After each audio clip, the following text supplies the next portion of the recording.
Good morning, friends. Let's start lecture number 25 of economics and last lecture on banking system. After this lecture, we will start money market. Okay, let's see our first lecture, first topic of today's lecture and last lecture of banking system. Then after we will move to money market. Okay, let's see what is our first lecture. SWIFT, Society for Worldwide Interbank Financial Telecommunication. This is interbank. Okay, Society for Worldwide Interbank Financial Telecommunication. This is an information technology platform developed in 1973 by 7 banks. Information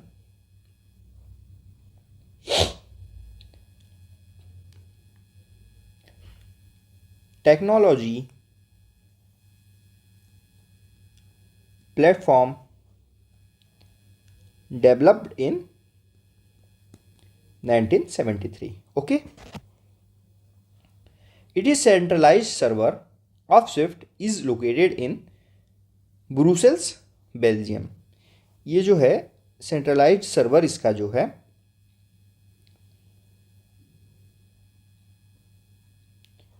centralised server of SWIFT is located in Brussels, Belgium. Okay, swift server का use क्या है उसे देखते हैं हम लोग. Used for sending and receiving messages and instruction among bank internationally. अगर जैसे कुछ बैंक हैं, जैसे SBI भारत का, किसी दूसरे देश का कोई बैंक एक्स देश, अगर कोई इंफॉर्मेशन शेयर करना चाहते हैं या फिर कोई मनी लेना चाहते हैं या फिर कोई मनी देना चाहते हैं, तो इस सेंट्रलाइज्ड सर्वर का यूज़ किया जाता है. SWIFT, society for world wide financial telecommunication. Okay, for sending and receiving messages and instructions among bank internationally. Okay, जैसे देखिए एग्जांपल देखते हैं. एक्स बैंक है, इंडियन बैंक. एक वाई बैंक है, कनाडा का. जेड बैंक है, मान लीजिए रसिया. ओके, इन तीनों को कोई दो कोइन लेके चलते हैं. पहले समझिए दो में, इन दोनों को कोई इंफॉर्मेशन शेयर करना है, या फिर एक्स को लोन चाहिए, वाई से लोन लेना है, या वाई को लोन चाहिए, एक्स से लोन लेना है, या फिर कोई इंफॉर्मेशन शेयर करना है, तो वो स्विफ्ट प्लेटफॉर्म पे शेयर करेंगे. स्विफ्ट प्लेटफॉर्म पे क्या होता है कि branch and bank connected with Swift unique code. Swift her bank और ब्रांच को एक यूनिक कोड देती है जो 8 से 11 डिजिट्स का होता है. जैसे कि आप लोगों का फ़ोन नंबर होता है, आप किसी को मैसेज करते हैं तो उस फ़ोन नंबर से उस फ़ोन नंबर पे चला जाता है, उसी तरह यहाँ एक कोड मिलता है 8 से 11 डिजिट का. लेट्स सी 8 डिजिट का, जैसे 1 2 3 0 1 2 3 4 5 6 7. 8 डिजिट का एक्स बैंक का कोड है और इसे वाई को भेजना है, तो वाई का कोई एक कोड रहेगा. मान लो 8674321 ये कोड है इनका, मान लो. तो ये कोड पे वो मैसेज सेंड करेगी एक्स ग्रुप, तो एक्स बैंक तो डायरेक्ट वाई के पास जाएगा. ओके, अनदर पॉइंट देखते हैं, once an instruction is sent from a branch to any other branch of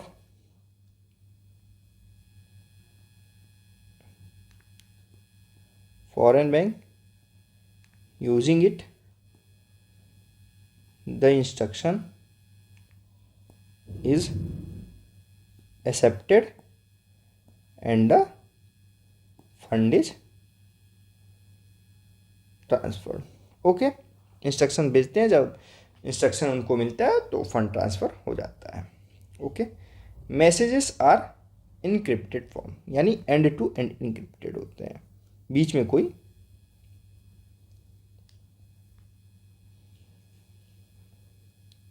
messages are in encrypted form. Okay, Nirav Modi case में यही हुआ था कि पीएनबी ने एलयू भेजा था नीरव मोदी के बिहाफ पे, उसी वजह से ये सब हुआ था। अगला टॉपिक देखते हैं नाबार्ड, जो हम लोग बहुत बार यूज कर चुके हैं, आज इसको समझ लेते हैं। National bank for agriculture and rural development. NABARD को पास हुआ था 1981 में नाबार्ड एक्ट के through.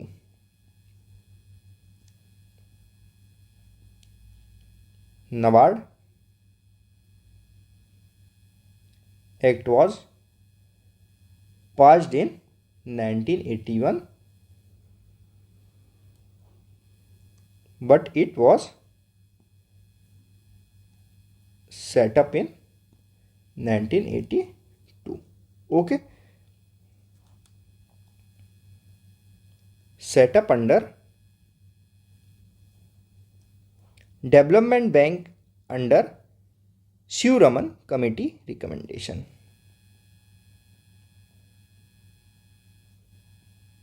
Development Bank under Shivraman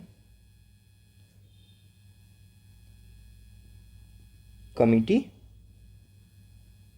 recommendation. Okay, आगे देखते हैं। Initially when setup 50-50 joint venture of RBI and government. जब ये बना 50-50% RBI and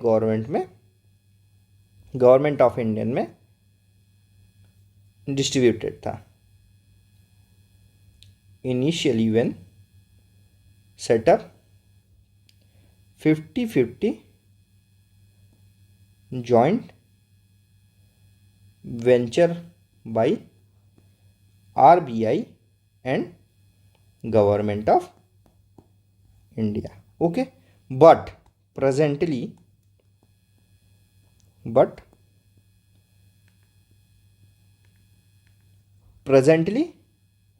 100% owned by Government of India. Okay, इसमें क्या होता है कि गवर्नमेंट नाबार्ड में मनी इन्फ्यूज करती है इनके वर्किंग के लिए। Government infuses money in NABARD. आइए नाबार्ड के पर्पस को समझते हैं। पर्पस क्या है नाबार्ड का? नाबार्ड के कई पर्पस है, लाइन वाइज देखते हैं हम लोग। पहला पर्पस इनका क्या है? Provide loan for agriculture and rural development, यानी कि एग्रीकल्चर को बूस्ट करने के लिए और रूरल एरिया में डेवलपमेंट को, इंफ्रास्ट्रक्चर्स को बूस्ट करने के लिए ये लोन प्रोवाइड करती हैं। ओके, ठीक है, provide loans for agriculture and rural development. क्या समझ लो? लोन प्रोवाइड करती है एग्रीकल्चर और रूरल डेवलपमेंट के लिए। ऑल राइट, दूसरा देखते हैं हम। दूसरा क्या है कि directly lend to state government, cooperative societies etcetera for setting up food processing units and food parks. ये डायरेक्ट लोन देती है स्टेट गवर्नमेंट को, कॉरपोरेट्स को, कोऑपरेटिव सोसाइटीज़ को for setting up food processing units and food park setup करने के लिए। ठीक, directly lend to state government, corporates and cooperative society etc. for setting up of food processing units and food parks। Okay, direct state government, corporates and cooperative societies को ये loan देती है food parks and food processing units को setup करने के लिए। Third देखते हैं, केसीसी कार्ड भी यहीं प्रिपेयर करती है, यानी कि किसान क्रेडिट कार्ड, यानी KCC card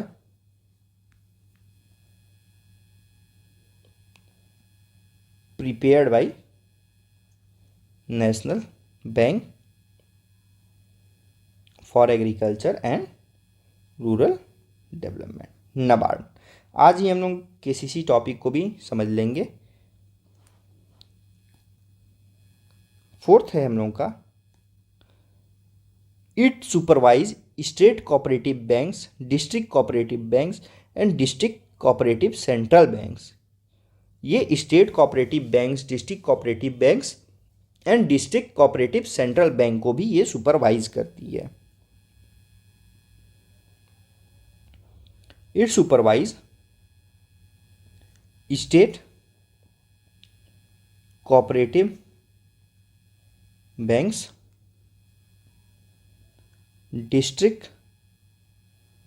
cooperative banks and district cooperative central banks ETC। Okay, it's supervise state cooperative banks, district cooperative banks and district cooperative central banks. Fifth role देखते हैं इसका। फिफ्थ रोल इनका यह है कि important role in providing credit for rural development. Sorry, credit card नहीं, credit provide करती हैं रूरल डेवलपमेंट के लिए। ये इनका इंपॉर्टेंट रोल है। Important role in providing credit for rural development. Okay, इसे समझ गए। Last but not the least समझते हैं, NABARD started SSG bank linkage programme, जो पहले भी हम लोग पढ़ चुके हैं, वहाँ बताया था नाबार्ड हेल्प करता है। तो अब यहाँ समझिए नाबार्ड का स्पेशल काम क्या है, मेन पर्पस क्या है, एग्रीकल्चर रूरल डेवलपमेंट को बूस्ट करना। Started SSG bank linkage programme. आप नाबार्ड को फाइनेंशियल इंक्लूजन में भी ऐड कर सकते हैं। स्टेप ऑफ गवर्नमेंट क्या है फाइनेंशियल इंक्लूजन के लिए। पहले 2017 नाबार्ड अमेंडमेंट एक्ट के द्वारा इनका कैपिटल इन्वेस्टमेंट जो है इंक्रीज करके 30,000 करोड़ कर दिया गया था। After this capital investment of NABARD increased to 30,000 crore rupees, which was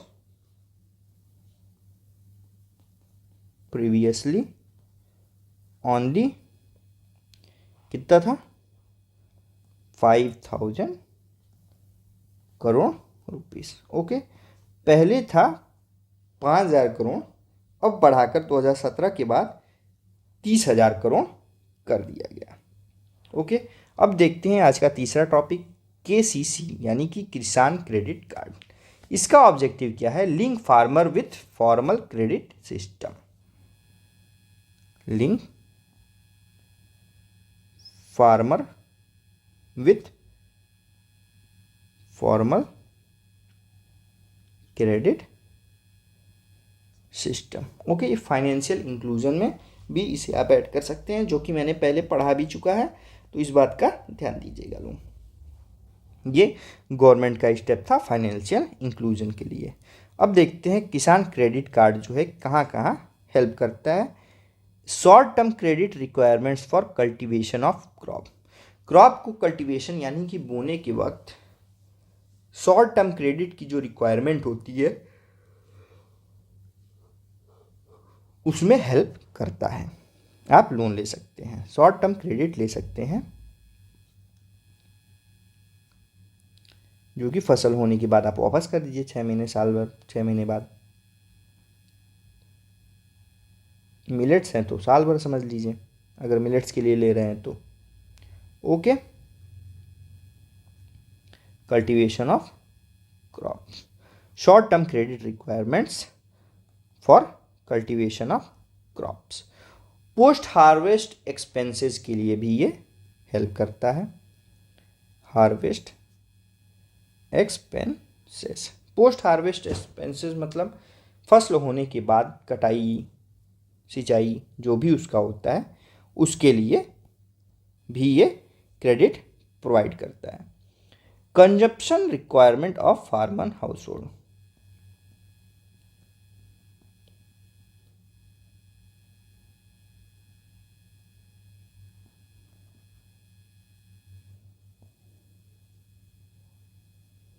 यानी कि मान लीजिए खेती किए हैं, पैसा नहीं बचा है खाने पीने के लिए, तो वहाँ पे भी ये क्रेडिट कार्ड क्रेडिट प्रोवाइड कराता है। No credit card.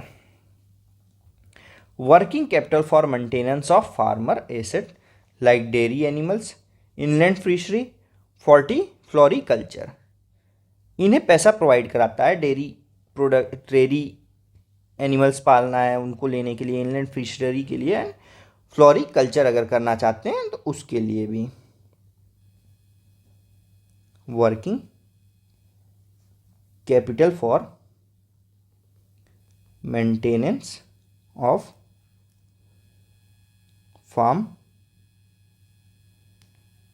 Assets, okay, like dairy animals, inland fishery, floriculture etcetera. Okay, fifth देखते हैं। फिफ्थ क्या है?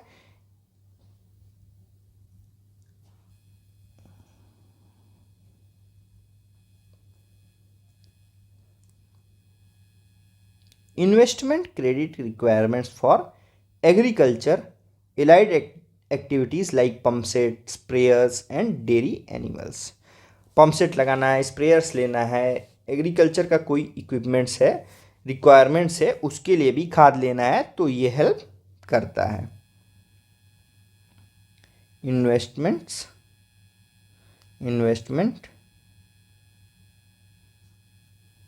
क्रेडिट रिक्वायरमेंट्स फॉर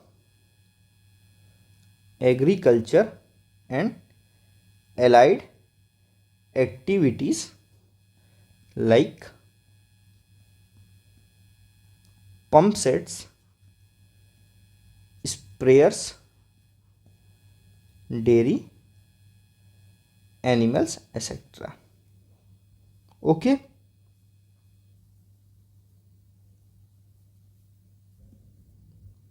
चलिए देखते हैं सिक्स्थ हेल्प क्या था करता है credit card. Short term credit requirement of rearing of animal, birds, fishes and shrimps etcetera. Okay, short term credit requirements of rearing of animals, birds, fishes etcetera. Okay, समझ गए। अब बैंकिंग सिस्टम के last topic और आज के lecture के भी last topic को समझते हैं। उसमें 3 टर्म है, loan eight fix rate of interest, floating rate of interest and teaser loan. Teaser loan जो है इंडिया में नहीं अलाउ है, आरबीआई ने नहीं अलाउ कर रखा है, बट ये दोनों अलाउ है। आइए देखते हैं एक एक करके। पहला है हम लोगों का loan eight fixed rate of interest.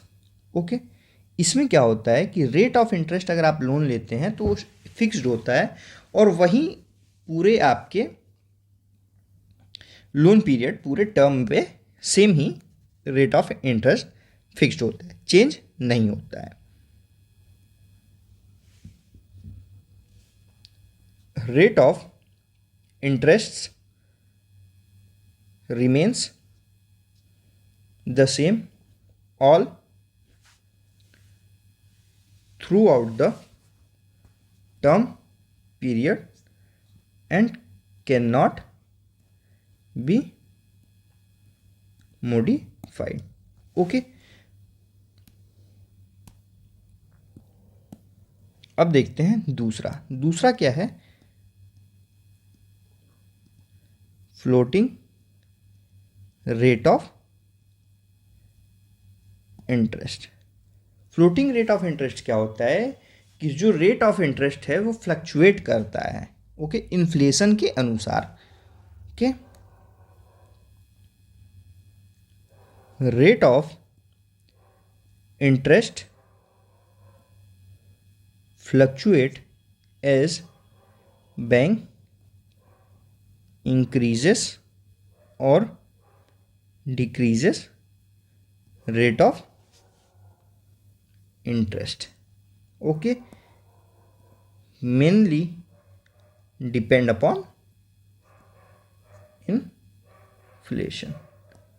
Okay, अब देखते हैं टीजर, जो कि इंडिया में आरबीआई द्वारा परमिटेड नहीं है। Third is teaser loans. Teaser loans क्या है देखते हैं। Prohibited in India by RBI. Okay, इसमें होता क्या था, to attract the borrowers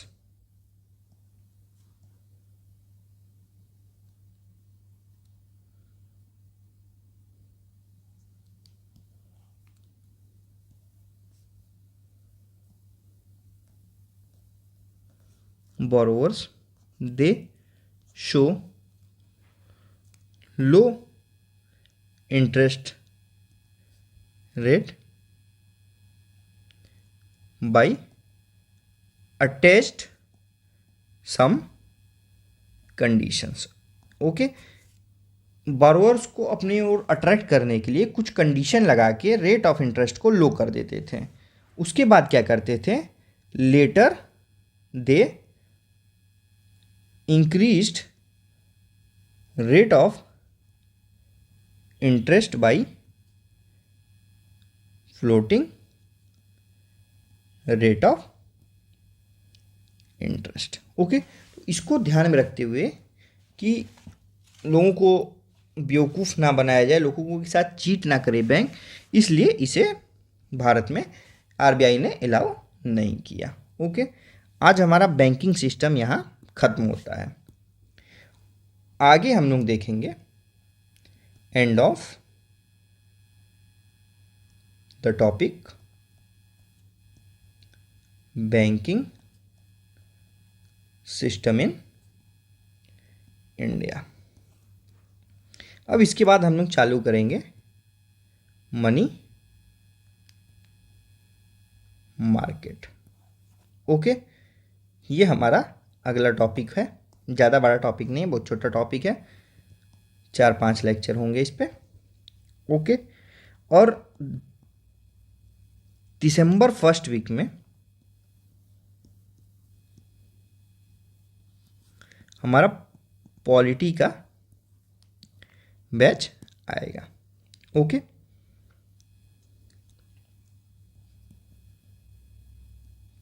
thank you so much. Have a nice day. Thank you.